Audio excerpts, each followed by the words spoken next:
Hello, my name is Crystal Petrie, and thank you so much for joining me on another episode of the Crystal Petrie podcast. Today, we have one of the nation's top political strategists, Mark Mellman, to join us and talk about the hotly contested presidential debate. So, welcome to the podcast, Mark. Crystal, thanks so much for having me. I appreciate it. Absolutely. So, let's just get into it. How do you describe the current state of America's political situation? Well, I think there's three P's that describe where we are today. Okay. Partisanship is the first P, and really most people have some kind of partisan or ideological identity that puts them on one side or the other, and that identity does more to structure their beliefs about politics, their beliefs about candidates, than anything else by far. So partisanship is number one. Polarization, number two. That is to say, those groups don't like each other. Democrats dislike Republicans more than ever before. Republicans dislike Democrats more than ever before, at least since the Civil War. And the third P is parity. The two partisan identities, Democrats, Republicans, are about even in this country today. And those three factors, really taken together, describe a lot and determine a lot of what goes on in our politics. Do you think it is because of those three P's that the political process has shifted so much since the 2020 election? Well, there's a lot of reasons things have shifted since 2020. Those things were all, those three P's were pretty much evident in 2020. But what's different about 2024 are a couple things. First of all, we are out of the COVID pandemic. COVID is still real, still part of our everyday life and something we have to deal with. And people should get their vaccinations. But the reality is we're in a different place in terms of COVID than we were in 2020. Second, we're in a very different place in terms of the economy. While there's still high prices and people are still struggling, the reality is the economy is a lot better today in terms of jobs and even in terms of the growth of prices, the rate of increase in prices as it was in 2020. So the economy is another big change. Third, we've had this issue of abortion rights put very firmly on the agenda by the Supreme Court and by Donald Trump, and that has really created a very important, very central, very key issue for voters that just wasn't the same in 2020. So there are a number of differences between today and 2020, but those three P's, they were true in 2020. They're still true today. VP Kamala Harris, one of the things that she is wanting to do if elected president is put the abortion issue back into the federal hands instead of the state hands. Do you think that she would be able to get that passed? Well, it's a good question. It depends on what happens in the Senate and House races. Look, I think that there's no question that most Americans believe that women should have the right to abortion. There's no question that most Americans believe that you shouldn't have individual states that could do all kinds of crazy things like tell women they can't have an abortion, even in cases of rape, incest, danger to the mother's health, that just shouldn't be allowed. So there's a clear majority in the country behind Vice President Harris on this subject. Whether she can actually get that legislation passed is partly going to be a question of what happens in these elections, whether Democrats control the House and the Senate, whether Republicans control one of those bodies, and how much of a message about abortion rights is sent by this election. There are some of these Republican politicians that may not be aren't pro-choice, but may be sensitive electorally if they think that a big message out of this election concerns abortion rights. And what about the misinformation that is just so rampant, especially on social media? How do you think that has negatively affected our political situation? Well, there's no question that misinformation has dramatically impacted our politics, and it's impacted our politics. In part, it goes to that second P, polarization. Part of the reason that people dislike each other so much, the two parties dislike each other so much, is there's a tremendous amount of misinformation about the other party, and frankly, that is particularly true coming from Republicans directed at Democrats. But you've heard that everyone's read that President Trump told more lies in his 4 years in the White House, and most of us do in a lifetime. The reality is he gets up and lies every day, uses misinformation. Just today, he's again talking about what he's alleging, that the federal government is not helping North Carolina deal with this hurricane. Completely untrue. The senators from North Carolina have said it's not true. The governor of North Carolina said it's not true. There's a lot of evidence it's not true, but he says it because he's trying to stoke antipathy, hostility to Democrats, and that's successful. He is successful in stoking that antipathy through the dishonesty that he purveys. Why do you think former President Donald Trump is so successful with that strategy? Because all of the fact checking proves a lot of the things that he is saying is misinformation and just simply not true, yet and still so many people believe him and follow him. It's a great question, and I wish I knew the total answer to it. Part of the answer is this fragmented media environment we have on social media. You referred to it before. He's got his own social media channels. There are social media channels that support him, and they're telling people that those things are true. They're reinforcing the false information. So the truth, the fact is, you can live your life on social media, online, and just be reinforced with false, inaccurate information. That's an unfortunate, again, side effect of this media fragmentation that we've had in the last decade or so. So that's part of the reason. The rest of it, honestly, I wish I was clearer on exactly why he's able to get away with it. But there's no question he is getting away with it, and there's no question it's having a real and deleterious effect on our political system. Mark, you're one of the nation's top political strategists, so I'm going to ask you a strategy question. How can people cut through the noise? What strategy needs to be implemented to cut through the noise for political campaigns with partisan media? Well, it's very hard to cut through the noise. And that's why if you live in a swing state, you're being bombarded by television ads about this presidential race, or if you're in the place where there's a tough Senate or House race, volume matters. So part of what cuts through is cutting through just by sheer force, by sending out tremendous amounts of mail, making lots of phone calls, doing lots of TV ads. That is part of the reason we have all of that communication, is because one key strategy is just to dominate in terms of volume. Both sides are trying to dominate. I think the Harris-Walz campaign is doing a better job in that respect than the Trump campaign at the moment. But Trump gets a lot of free media attention just by virtue of being the outlandish figure that he is. What is your opinion on this new influencer political, like the celebrities, influencers are putting their weight behind certain presidential candidates? Do we believe them? Do we trust them? What do you think? Well, it's a great question. We trust them when it comes to fashion, or when it comes to cooking, or when it comes to lots of other things. I think people don't trust them very much when it comes to politics. But our politics today, I said, we have that third P, parity, pretty much even between the parties. Everybody's fighting for that last little inch.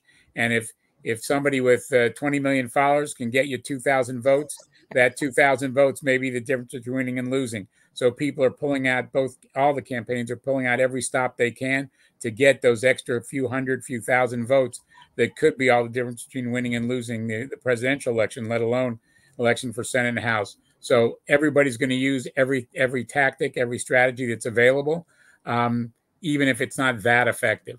We don't know yet. I haven't seen any really compelling studies that show one or the other, that either celebrities, influencers are or are not significant. But I think my guess would be, based on what else I know, that when it comes to politics, they're a little less influential than they are in their realms of real expertise. Absolutely. Absolutely. Do you believe the increasing racial and demographic shifts in the U.S. will significantly affect the current election and future elections? Well, there's I think little question that the shifting demographics of the country have affected all recent elections. But there's a big but here. It does have an impact. But one of the things that we're seeing, for example, is over time, African Americans, Latinos being less supportive of Democrats than they had been in the past. So still overwhelming support from both of those communities, different levels of support, higher level among African American community, slightly lower level, somewhat lower level among Latinos. But both of those communities, we're seeing more and more defections from the Democratic Party. I look at them as defections because I'm a Democrat, but defections, more and more defections from the Democratic Party. And so, yes, the increasing brown and black population in the country moves the country in a more democratic direction, but not as fast as Democrats might like, and not as surely as Democrats might like, because of this movement of some African Americans, some Latinos away from the Democratic Party. The other thing to keep in mind, of course, is that those populations, those minority populations, aren't distributed evenly around the country. And so some states are getting bluer, like Georgia, for example, still has a Republican governor, still has, but has two Democratic senators and a Republican governor. So it's become very much a purple state. Used to be overwhelmingly Democratic, then it was overwhelmingly Republican, and now it's very evenly balanced. But you also have states, North and South Dakota, which are overwhelmingly white states, for example. I'm old enough to remember when there were 4 Democratic senators from the North and South Dakota, from those 2 states.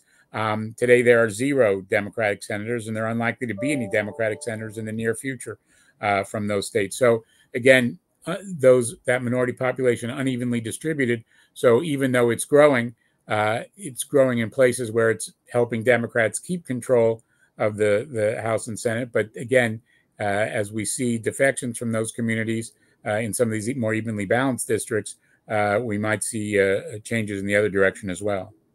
I have 2 follow-up questions for you, Mark. The first one, why do you think so many, and of course, so many is subjective, obviously, but why do you think so many African American and Latinos are leaving the Democratic Party? Is it because they feel like change is taking too long to happen? It's my first question. And my second question is, as Georgia is showing that it's becoming, maybe perhaps already is, a purple state, should a purple state be the goal for all of the states? Well, personally, I'd like the goal to be blue state for all the states. Okay. But that's my personal partisanship and ideology showing through. But as to why we're seeing it, and it's not many, but we're seeing some African Americans and Latinos leave, and I think that you have different dynamics within the 2 groups. One piece is similar, which is to say, fortunately, we have more and more folks in those groups moving into the middle and upper class, upper middle class, even upper class. And so they have a pull, that pull for, if you're a very wealthy Latino, you may not be that different than a very wealthy white person in terms of your political beliefs. So that's one factor. Second factor is there is a sense, as you hinted at, that they're not seeing the change they want from Democrats. So why bother to be so loyal to the Democratic Party when the Democratic Party isn't producing exactly what they want? Third, in the Latino community, you see that among those Latinos who are less likely to be supportive of the Democrats are those Latinos who have lower levels of ethnic identification. Their grandparents or parents or great-grandparents may have come from Spanish-speaking countries, but they really don't have much of an identity, much of identification with that community. They are technically part of it, but emotionally, cognitively, in terms of their worldview, they're not so much part of that community. They don't feel that what happens to that community matters to them as individuals. So I think that's certainly true in the Latino community. Again, that's not most Latinos; it's a minority, but from that minority come many of the defections. So there are different dynamics in different groups, but there are a lot of reasons that I think some, and again, still small numbers of African Americans and Latinos are leaving. One other factor, and again, this is partly misinformation from the from Trump world, but there is a sense that people have that during Trump's tenure before COVID, things were going pretty well for the country economically and otherwise. That's not altogether wrong, but it's not complete picture. But in any event, I think some of those people look back at that period nostalgically and say maybe Trump can recreate those good times. But of course, those good times in the first year of his administration are really largely the result of what President Obama had done before him, not the result of what he did while he was president. Absolutely. And I'm so glad that you mentioned that, because I remember President Obama, once he was out of office and President Trump was talking about how great the economy was, one of the things that President Obama would always say is, that's my economy, not President Trump's economy. It's exactly right. I mean, what you do on the first day can matter a lot, but what Trump did on the first day didn't matter a lot to the economy. What President Obama did mattered a lot in terms of creating the positive economy we had at the beginning of the Trump administration. Absolutely. Let's move over to the presidential election that we are seeing everywhere right now. My first question before we dive into it, Mark, is who do you think will win this presidential election between Vice President Kamala Harris and former President Donald Trump? Well, I think it's very evenly balanced. What wins presidential elections, as you know, as your listeners know, is not the popular vote, but the electoral college. So it's how individual states vote. And so it's a complicated sort of jigsaw puzzle that one has to put together. Right now, you would say there is a very narrow lead for Kamala Harris in the national popular vote. And if you look at those swing states, she has a narrow lead that, again, if the election were held today and the polls were correct, she would win the general election and win the electoral college. But boy, you can't be sure that what's going to happen, 4 weeks from now is what's happening today. You can't be sure all those polls are all correct in all those states.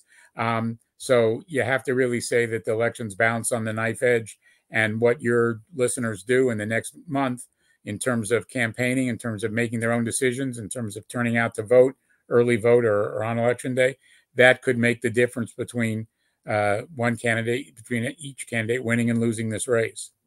What do you think, or what advice can you give to my listeners as far as finding the factual information when it comes to voting, having an educated vote for either current Vice President Kamala Harris or former President Donald Trump? Where can they get factual information? It's really hard. That's problem number one. But I would say, if you look at the news sites of respected organizations, news organizations like CNN, like the New York Times, I'm not saying everything, Washington Post, I'm not saying everything in those outlets is correct. There are things that in all of those outlets that I know are actually incorrect. But more often than not, they're going to get the basic facts right. And if you look at the fact checkers that CNN have, that other outlets have, PolyFact has a checking mechanism.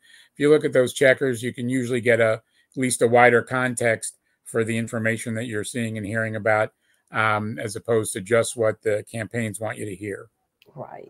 What do you think Vice President Kamala Harris needs to do to energize both the Democratic base and the moderate voters in this presidential election? Well, I think she has energized the base. Look, I love President Biden.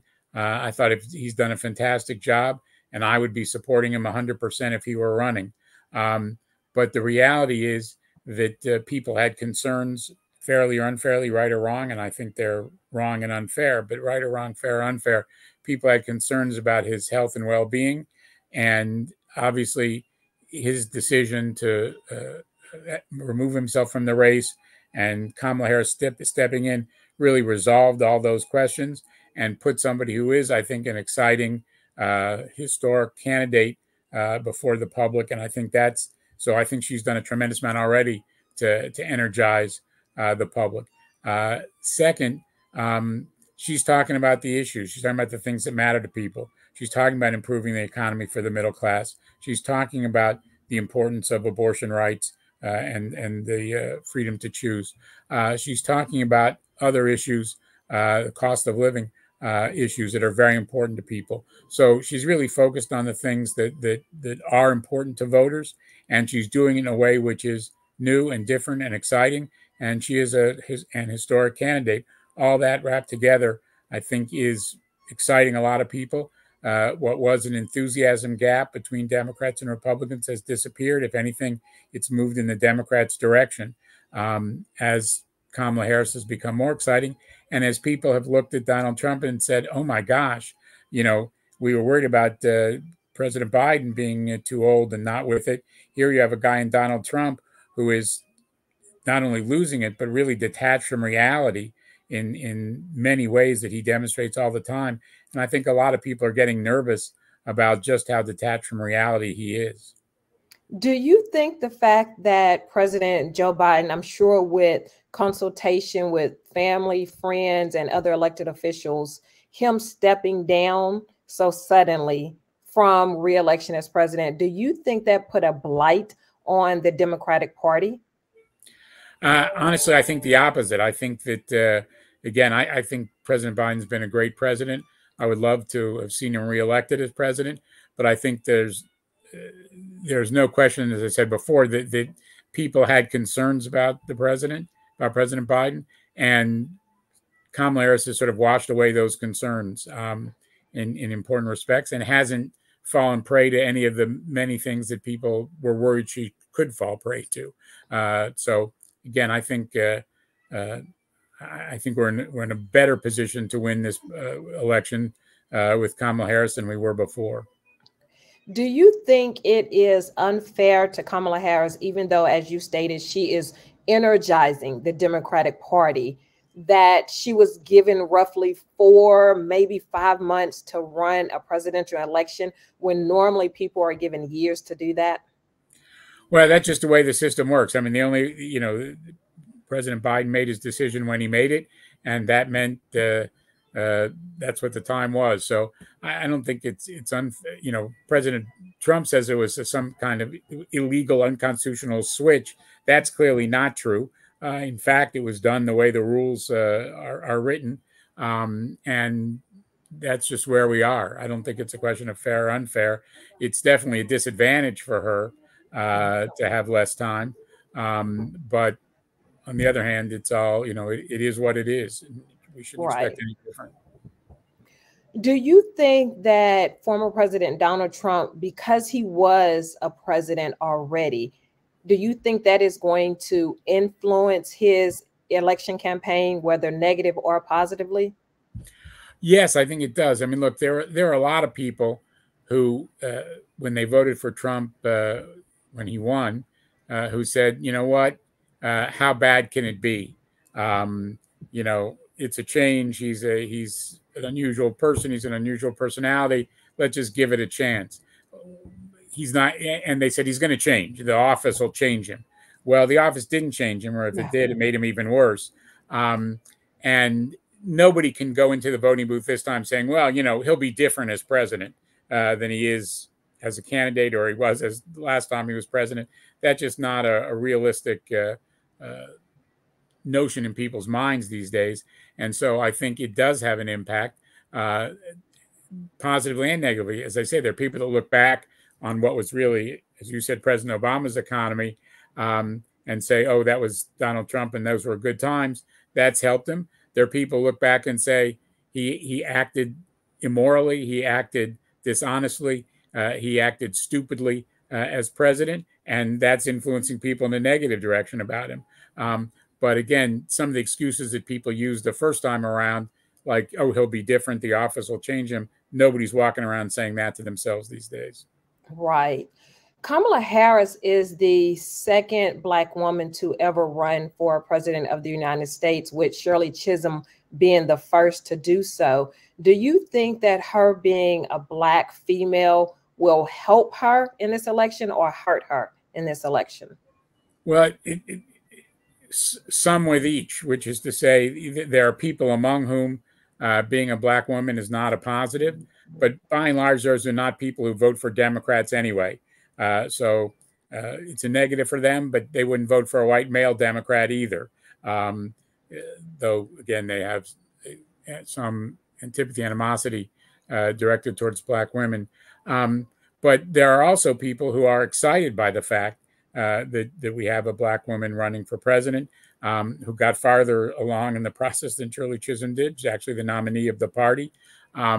And people are excited by that. They're enthusiastic because of that. And I think that in the net is going to help her in the end, because there are more of those folks who are excited and enthusiastic who are going to turn out, who might not have turned out otherwise. All of that, those positives, I think, outweigh the few negatives. And again, those few negatives are among people that would have voted for the Republican in any event. Mark, as one of the nation's top political strategists, I want to ask you a question about when Vice President Kamala Harris was a prosecutor. What do you think she needs to do to address the critics about her record as a prosecutor to appeal to Black votes? Because one of the things that even when she was running for vice president and still as she's running for president was her policy on putting away Black men and women with drug charges, mostly marijuana charges. How do you think that she needs to handle that?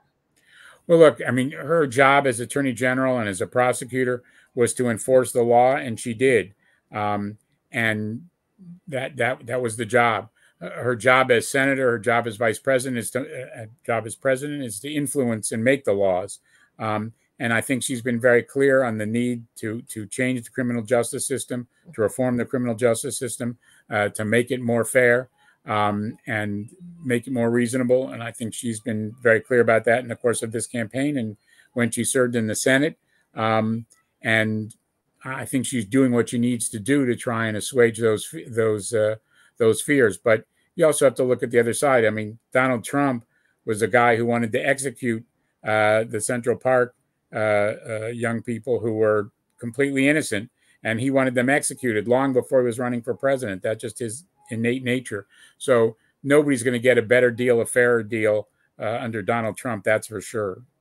Correct. Speaking of former President Donald Trump, his appeal to the working white class was very high in his first presidential election.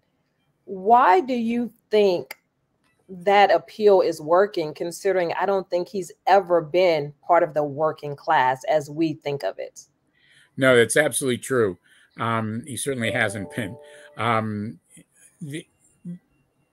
There are a number of things going on here. First of all, depending how you define working class, and there's a lot of sort of debate about what's the right definition, but depending on how you define it, this movement of white working class voters to Republicans has been going on for quite a long time. So it didn't start with Donald Trump. It continued with Trump. Trump may have accelerated, but it's not new. Second, part of it is the Democratic Party's fault. We've become much more the party of the elite college faculty lounge than we have of the union hall, and that's part of our problem as a Democratic Party. Something I think Vice President Harris is trying to address, Tim Walz is trying to address, others are trying to address, but it is a problem. So there's a push away from the Democratic Party from some of these folks. And there's an attraction of Trump because Trump is a guy who says some pretty outrageous things, but some of these outrageous things are things that other people are saying to themselves. And they're saying, well, he's willing to say out loud what I'm thinking. And not only that, he's taking all the slings and arrows from the establishment, from the media, and so on and so forth. And again, in their construction, he's taking all these slings and arrows for saying what I believe. And the fact that he's willing to take those slings and arrows means he's authentic, means he really believes it. So it may not come from the white working class, but he's saying things that these folks say, I, as a white working class voter, that I believe, and he's willing to take shit for it, if you will, from others, which means he's honest about it, which means he really believes it, which means he's authentic. So while he's not part of the white working class, he's articulating grievances and concerns that some in the white working class have. I'm sure you remember this, Mark, but years ago, former President Donald Trump was on the Oprah Winfrey Show, and he stated that if he ever ran for president, he would run under the Republican Party. And I'm paraphrasing here. He says because they are more likely to believe anything he says. And it seems to be that is ringing true in his first election and this election. What do you say to something like that? Well, it's true. I think his worldview, first of all, his perception of the world, as I said before, is fundamentally detached from reality. That's number one. But the reality that he's constructed for himself is much more congenial to Republicans than it is to Democrats. In a country that's evenly divided, that means people are going to be sort of evenly divided on him, as they are in the country. But there's no question that his kind of crazy has a bigger home in the Republican Party than it does at the Democratic Party. Let's talk about the vice presidents for a few minutes. So, current Vice President Kamala Harris has selected Tim Walz, and former President Donald Trump has selected J.D. Vance as their running mates. Do the vice presidency, does that have any impact? Will it have any impact on this presidential election? Well, it's a great question. Again, something about which there's a lot of debate. I would say the science tells us that the vice presidential pick can have some influence, modest influence in their home state, and that's about it. But the truth is, Minnesota was going to vote for Kamala Harris anyway, and Kentucky was going to vote for Donald Trump anyway. But there's no question that there can be an indirect effect here, which is to say, people look at the Tim Walz pick and they say that was a solid selection. He's a solid guy. Like anybody, you may have some arguments you could use against him. It'd be true for anybody, but basically he was a solid, not basically, he was a very solid pick. Been a governor, been a member of Congress, soldier, teacher, coach, variety of experiences. And people look and say that pick reflects well on Kamala Harris. I think there are people who are looking at the J.D. Vance pick and saying, not only do I not want him as president, and with Donald Trump as old as he is and as detached from reality as he is, you got to think of him as realistically a potential president in the next 4 years. Not only does he not meet the needs of the office of the presidency, but his selection reflects poorly on Donald Trump. The fact that he has been so anti-Trump. I mean, look, this is a guy who said Trump could be the next Hitler. Yes. That's what J.D. Vance said. He said that in various ways that Trump is detached from reality. And now he turns around and, adores him. That there's something wrong in that picture, which reflects poorly on Trump and for picking him. And frankly, the things that he said about women, about the women who don't have biological children, so on and so forth. These things that he said are really, hurtful and hostile kinds of statements. And I think a lot of people are looking at that and saying, not only is J.D. Vance not fit to be president, but Donald Trump acted wrongly, acted poorly, made a bad decision when he picked J.D. Vance as his running mate. When Kamala Harris was looking at potential running mates, one of the names that was thrown around was Governor of California, Gavin Newsom. Why do you think she did not pick him? Because he is the governor of a very large state, and it is a Democratic, heavy, liberal state. Right. So, first of all, there are 350 million people in the country who are not selected. So, yes. She had a lot of people to choose from. She could only choose one. And so there's everybody else didn't make it, didn't make the cut. But California is a very Democratic state. First of all, she's from California. Vice President Harris is from California. Mm-hmm. Newsom is from California. You cannot, according to the Constitution, have a president and a vice president from the same state. So there's sort of technical legal issues involved there. Second, from a political point of view, as you said, California is a very heavily Democratic state, and it wasn't going to add anything to the electoral vote total because I guarantee you California is going to vote for Kamala Harris anyway. Third, I think, she looked at Walz and said, here's a guy, again, Minnesota's a pretty Democratic state too, not as much as California, but still pretty Democratic. But the states around Minnesota, Wisconsin, Pennsylvania, are important, very important swing states. Michigan, those are very important swing states. And there is a certain commonality in that Midwestern appeal that he has. And so I think there was a feeling that he could speak to those folks as well. And I think from a substantive point of view, I think there was a sense that and obviously I wasn't part of the process, so I can't say exactly what went into her decision. But my sense is that she looked at these various people and said, look at the rich variety of experiences that Tim Walz has. As I said before, he's been in the military for over 20 years in the National Guard, close to 25 years, I think. He was a teacher. He was a coach. He was a member of Congress. He was a governor, or he is a governor. That's a rich, wide variety of experiences to be able to bring to the table in the White House. And that's I think was an important part of her decision as well. And then there's just the personal chemistry. How does she get along with these different people? And there's no question, if you're the president, you need to get along with that vice president, or it's not going to be a good match. And I think she looked at Tim Walz and said, here's a person I can get along with, deal with, someone she, I think, had dealt with in previous years. Okay, Mark, we're getting ready to wrap up this podcast, and thank you so much for agreeing to be on. How do you think Tim Walz and J.D. Vance, for that matter, will help with the undecided swing voters?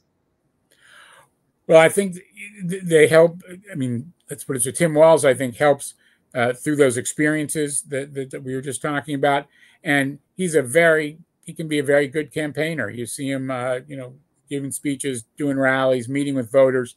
I think everybody comes away positively impressed from that interaction with Tim Walz. So those undecided voters who are paying attention, and I would say parenthetically, that's one of the problems. Undecided voters don't pay a lot of attention, which is why they get banged on the head with all this advertising. But swing voters who are paying attention are going to come away with a positive impression. I think that's much less clear about J.D. Vance. I think some of these swing voters are going to come away with a negative impression of him, a negative impression of Donald Trump as a result of coming away with a negative impression of Vance. And so I think that I think Vance is something of a drag on the Republican ticket. I thought Trump might move to replace him, but he never admits a mistake, so it couldn't possibly happen that way. But in any event, I think Walz is a net addition to the ticket. I think Vance is a net negative for the Republican ticket. Do you think PACs and super PACs are playing puppet strings when it comes to any election, not just the presidential election? Look, there's no question that PACs and super PACs can have a big influence in small elections, but they usually don't have a decisive influence. Sometimes they enable a candidate to get their message out, and when they're being swamped by the other side in terms of money. But the reality is, at the end of the day, it's on voters. Voters get information. They tend to discount information from some sources and give merit information from other sources, but that's up to them to decide which sources they're going to trust. But they get information and they decide what's important, what's not important, what basis they're going to make their decision on, and what basis they're not going to make their decision on. So, the reality is, I don't want to say, it would be foolish to say that these, the PACs have no influence, but by the same token, it's easy to overstate and overrate the influence they have. At the end of the day, voters have to make judgments based on the information that they get. Super PACs can help make sure that they get information. My last question for you, Mark, is what do you say, or what advice would you give to people, swing voters or not, that say my vote doesn't matter, my vote doesn't count? Well, we just saw an election in the primary election in Arizona that was won by 39 votes out of over 100,000 cast. So, and we saw not long ago in Virginia, the control of the legislature was decided literally by the flip of a coin because there was an exactly even tie in a race for state legislature that would decide which side controlled the state legislature. So they flipped a coin and it went a particular way. And that party not only won that seat, but got control of the whole legislature as a result of that coin flip, as a result of that even race. So the reality is every vote does count. Every vote can make a difference. And that is just a fundamental reality in our democracy. And if you don't vote, if you choose not to vote, you're voting against the candidate you would have voted for, in essence. So if you're somebody who would have voted for Harris but say, hey, it's not worth it for me to go, you're actually giving a vote to Donald Trump. And same goes true if you're a Trump voter. But the reality is going out and voting is the way you can participate in our democracy. And the democracy will function without you, but it will function without your viewpoint as well. That is to say, we'll get a president, there'll be one. You just won't have had any choice in it when you could have made a difference.